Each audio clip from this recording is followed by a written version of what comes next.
prezados amigos. Neste horário, das 18 horas no Lar Fabiano de Cristo, convidamos a todos para a reflexão do Evangelho no capítulo 10 do Evangelho segundo o Espiritismo, que trata de bem-aventurados os que são misericordiosos.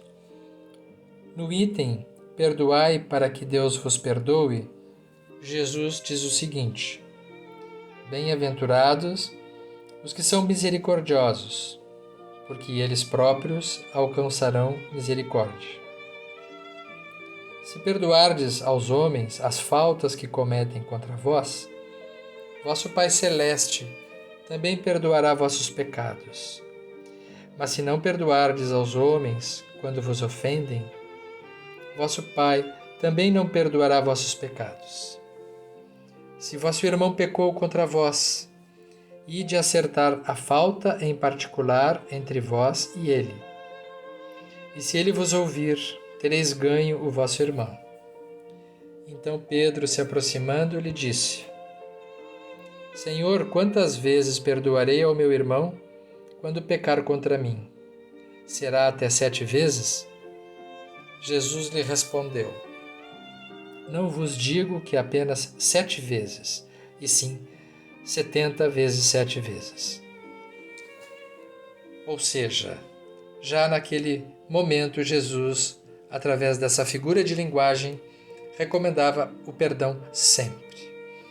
É importante contextualizar a época de Jesus, que neste período, o que reinava na legislação, no código moral religioso e de justiça naquele povo daquela época era a questão de honra e da questão do olho por olho, dente por dente. Era uma questão quase de uma obrigação revidar na mesma moeda qualquer injúria, qualquer ofensa. Os costumes, a tradição, recomendavam que o revide e a reação eram uma questão de um orgulho, de uma honra, e não apenas a questão da vingança ou na questão do retorno na mesma medida eram aceitos, como eram, de certo modo, estimulados, porque isso consistia numa espécie de traço de caráter valioso que era considerado pela cultura. Quando Jesus apresenta o perdão e a misericórdia, dizendo que isto sim é que é a virtude, que o perdão dos pecados, o perdão interno, só acontece na medida que nós exercitamos esta atitude frente aos outros. Ele então diz que Deus, esse mesmo Deus, contextualizado à época na forma de um Deus vingador e de justiça, é o primeiro momento que então Jesus nos apresenta Deus como um Pai bom que promove entre seus filhos e incentiva o perdão e o sentimento de conseguir superar as ofensas, as mágoas e as injúrias. Então é quando ele diz que quando há alguma falta contra nós, nós precisamos acertar essa falta em particular entre aquele que nos ofendeu e nós, e não tornar público como uma questão que precise ser mostrada e acertada frente aos outros. E é quando então que Pedro, estranhando, pergunta quantas vezes se deve fazer isso, e Jesus diz 70 vezes 7 vezes, portanto, sempre. Cabe pensar também o que seria perdoar então. E sabemos que o perdão, muitas vezes, não é simplesmente o esquecimento de alguma coisa, o esquecimento no pensamento, na memória, na lembrança.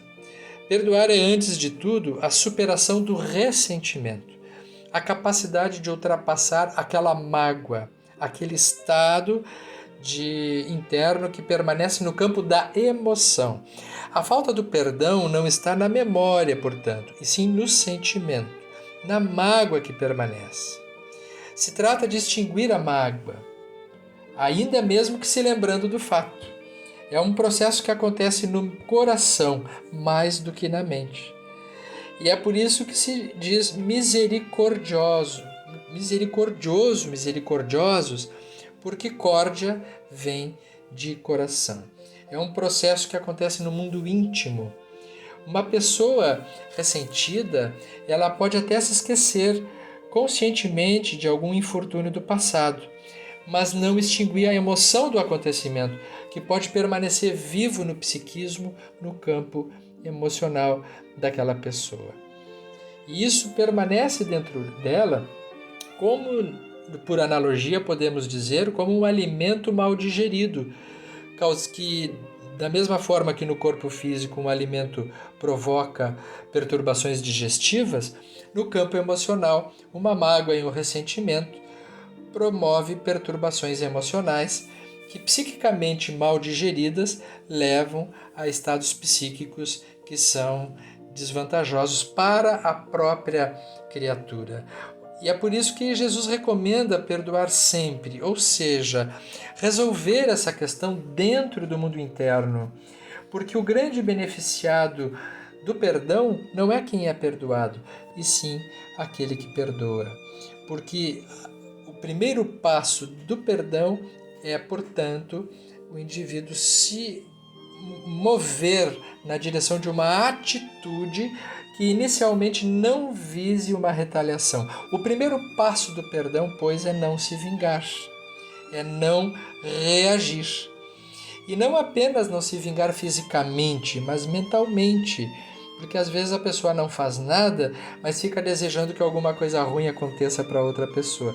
Como se Deus é que fosse ser um vingador e a pessoa vai ficar assistindo a tragédia daquele que lhe prejudicou. Não houve perdão nesse caso, porque o sentimento foi deslocado do seu desejo de ele ser o autor de uma reação para algum mecanismo ou outro que ele fique desejando que aconteça com a outra pessoa.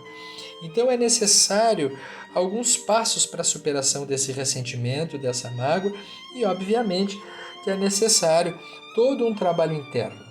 Nós sabemos que isso não é uma questão de simplesmente a pessoa se autodeterminar de que ela vai fazer isso de um momento para outro.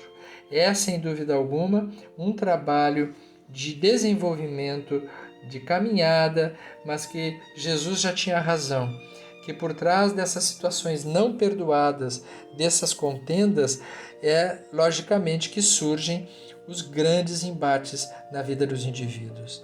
Perdões que não foram alcançados, situações de mágoas que ficaram retidas e esquecidas, muitas delas na infância, são, sem dúvida alguma, motivos de depois, mais adiante, o indivíduo, a pessoa, necessitar buscar tratamento psicológico para poder saber o que é aquilo que está dentro dela que lhe torna ainda alvo de tanto sofrimento. É por isso que algumas doenças psicossomáticas, alguns estados físicos, muitas vezes são relativos a essas situações mal encaminhadas dentro do próprio coração. E Kardec complementa dizendo que a misericórdia é o complemento da doçura, porque aquele que não é misericordioso não será também dócil nem pacífico. Esses estados emocionais daquele infeliz, conforme ele diz, nunca perdoarei, este, se não for condenado pelos homens, certamente o será por Deus. É óbvio que Kardec utiliza uma imagem de um Deus externo, mas nós sabemos hoje que esse Deus está dentro de nós. E, portanto, esse conflito, esta situação mal resolvida fica dentro desse estado interior, do templo interior do próprio indivíduo. Mas há duas maneiras bem diferentes de perdoar, prossegue Kardec mais adiante. Uma é grandiosa e nobre, verdadeiramente generosa, sem pensar no que passou, que evita com delicadeza ferir o amor próprio e os sentimentos do agressor, ainda que este último tenha toda a culpa. E a outra maneira é quando o ofendido, ou aquele que assim se julga, impõe ao ofensor condições humilhantes e o faz sentir todo o peso de um perdão que irrita ao invés de acalmar. Portanto, esse não é o perdão que Jesus falava. O perdão de Jesus é o perdão aquele em que o indivíduo maduramente assume a sua própria condição.